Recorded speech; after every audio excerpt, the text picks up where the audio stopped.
Dans le monde de ténèbres, au mois de décembre, on organisait de grandes réunions. Et par rapport à ces réunions-là, on planifiait les activités. Comment on doit avoir beaucoup d'âmes par rapport à ces deux grandes fêtes de l'année, la Noël et la fête de Nouvel An. Parce que ce qui est vrai, j'ai fait 25 ans dans le monde des ténèbres. À chaque fin de l'année, on faisait des sacrifices. Je n'étais pas le seul qui faisait ça. On était nombreux. Aujourd'hui, je ne peux pas nier. Même si aujourd'hui je suis un serviteur de Dieu, je parle en termes de témoignage. Mais ce qui est vrai, ce que je dis, c'est ce qu'on faisait et c'est ce que ceux qui sont restés dans le ténèbre, ils continuent à faire. Là, je parle d'abord de satanistes. Il y avait un homme que moi je connaissais bien parce que nous étions du même quartier. C'était à Likassi. Ce papa-là était du nombre de ceux qui devaient livrer le membre de leur famille. Arrivé à son tour, il avait donné le nom de son neveu. Et moi, de mes propres yeux, j'avais vu ses neveux apparaître dans le miroir. Et même lorsqu'on avait placé l'épée au niveau pectoral et que l'épée s'enfonçait, je voyais. Et même quand le sang coulait du miroir pour tomber dans le vase qui était placé au bord inférieur, moi, je voyais. Et à la fin, après avoir bu son sang, on avait fait un dossier, on avait mis son nom, on avait prévu la circonstance de son décès, c'était un accident. Et le délai, c'était 2 semaines. Après, lorsque moi, j'avais quitté l'Inde pour entrer à Likassi, quand j'étais arrivé, ces neveux-là, qui étaient livrés par son oncle, je l'avais trouvé en vie. Il marchait normalement. Il ne se doutait de rien. Parce que lui ne savait pas ce qui était déjà fait. C'est comme ça qu'aujourd'hui, en ce temps ici, il y a beaucoup de gens qui vivent, mais leur sang est déjà bu. Il y a des gens qui vivent sous des délais.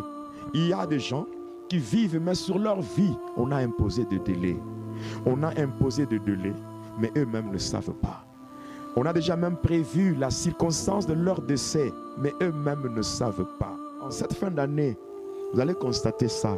Beaucoup de gens, beaucoup de maladies, parce que quand il y a une maladie, la maladie qui vient du monde de ténèbres n'a qu'un seul objectif, se mettre fin à la vie de la personne. Et surtout vers la fin de l'année, c'était des maladies et des accidents. C'est-à-dire qu'en cette fin d'année, le seul remède que nous avons, c'est de condamner le plan de ténèbres par de fortes prières. La seule chose que les agents de ténèbres respectent et le seul langage que les agents de ténèbres comprennent, c'est la violence. Donc il y a la puissance et la violence. Donc si vous n'êtes pas violent en cette fin d'année, vous pouvez pleurer. Vous pouvez constater un deuil dans la famille. Alors, je vais donner le témoignage de ce qu'on faisait parce que vers la fin de l'année, dans le monde de ténèbres, le diable impose de sacrifices. C'est comme chez les enfants de Dieu, lorsque nous tendons vers la fin de l'année, après avoir parcouru toute une année, on arrive à la fin, on se dit, en tout cas, si j'ai pu parcourir toute l'année, c'est que le Seigneur m'a soutenu et je dois lui présenter une action de grâce. Donc beaucoup d'enfants de Dieu qui sont vraiment reconnaissants par rapport au haut fait du Seigneur, ils viennent au devant de Dieu pour présenter leurs actions de grâce. Et le diable, comme il aime copier ce qui se fait chez Dieu, il impose aussi à ses acolytes de lui présenter aussi des actions de grâce. Et ces actions de grâce se passent sous forme de sacrifices humains. C'est comme ça qu'il y a des gens qui meurent, il y a des accidents, il y a des maladies, il y a beaucoup de choses vers la fin de l'année. Il y a même certains satanistes, certains sorciers, s'ils ne donnent pas ce que le diable leur demande à la fin de l'année, c'est eux-mêmes qu'on va exécuter. Alors pour ne pas être exécutés par le diable, qu'est-ce qu'ils font? Ils conjuguent tous leurs efforts afin qu'il y ait un grand nombre de personnes qui doivent mourir à la fin de l'année. Voilà pourquoi les églises doivent, donc les hommes de Dieu doivent se lever dans de fortes prières, même s'il y a des maladies, même s'il y a la chaleur, que les enfants de Dieu se lèvent dans de fortes prières afin de déprogrammer ce qui a été planifié dans le monde de ténèbres. Déjà, je commence par ce qui se fait dans des loges. Parce que quand j'ai servi le diable, jeter le secrétaire de Lucifer dans le temple de Daïl. Et ce temple-là se trouve en Inde. Ça, c'est lorsqu'on partait dans des loges pour de grandes réunions. Hein, quand le diable pouvait donner des instructions aux différents temples. Parce que dans le monde entier, Lucifer, Satan, qu'on appelle le diable, il n'a que 3 temples. Le premier temple, c'est celui qu'on trouve au niveau de la Grande-Bretagne, dans le sous-sol. Ce temple-là est géré par le gouverneur de Satan. C'est là où toutes les activités liées aux églises de Satan ainsi que les sectes pernicieuses, c'est là où on contrôle cela, à partir de la Grande-Bretagne. Le deuxième temple se trouve au fond de l'eau, donc au croisement des océans, l'océan Indien et l'océan Pacifique. Là-bas, il y a le deuxième temple de Lucifer. C'est là où le diable Satan organise des réunions avec les satanistes du monde entier. Après cela, il y a le troisième temple qui est dirigé par le premier ministre de Satan. Ça se trouve en Inde. Et c'est là souvent quand on partait par rapport à de grandes réunions. Parce que ce que vous devez savoir, chez les humains ici, vers la fin de l'année, il y a 2 grandes festivités. Il y a premièrement la Noël.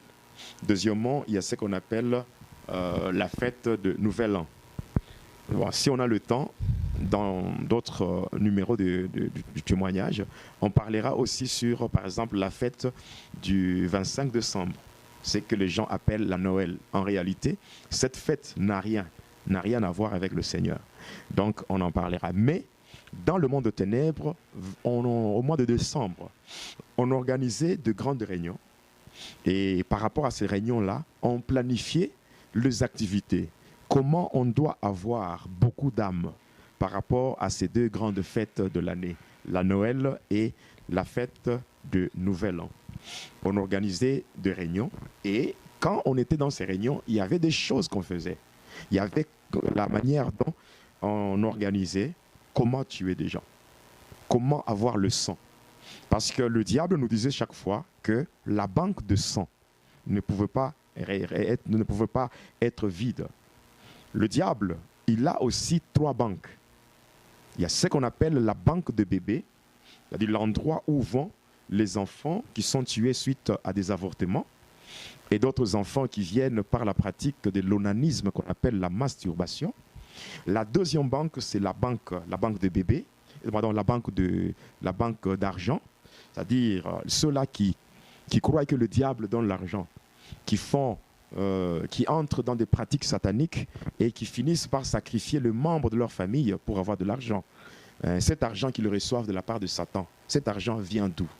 C'est ce qu'on appelle ça la banque d'argent. Après, la troisième banque, c'est la banque de sang. Parce qu'il y a une substance qui produit l'énergie chez les satanistes. Lorsque on boit cette substance, ça donne la force ou l'énergie. C'est le sang. Le sang, quand on boit le sang, cela produit une certaine énergie qui permet d'évoluer dans des activités sataniques.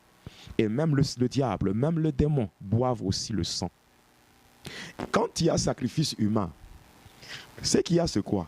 C'est le sang qu'on doit donner à Satan. Quand il y a sacrifice humain, même quand les sorciers font de sacrifice, ce qui est donné, la chose la plus importante qu'on donne à Satan, c'est le sang. Pourquoi le sang? Parce que lorsqu'on donne le sang, c'est qu'on donne à Satan l'âme d'une personne sacrifiée. Nous savons selon la Bible dit ceci, que l'âme de toute chair, c'est son sang. Alors c'est comme ça que quand on faisait des sacrifices, c'était des âmes qu'on était en train de donner à Satan. Alors ça augmentait la force, la puissance de Satan. Et même les satanistes, ils se sentent puissants lorsqu'ils boivent du sang. Alors, si je commence d'abord par ce qui se fait dans des temples sataniques. Chaque fois qu'il y a une réunion de satanistes, à chaque fin de l'année, quand il y a une réunion de satanistes pour planifier les activités qui doivent se faire à la fin de l'année pour capturer, pour avoir beaucoup d'âmes.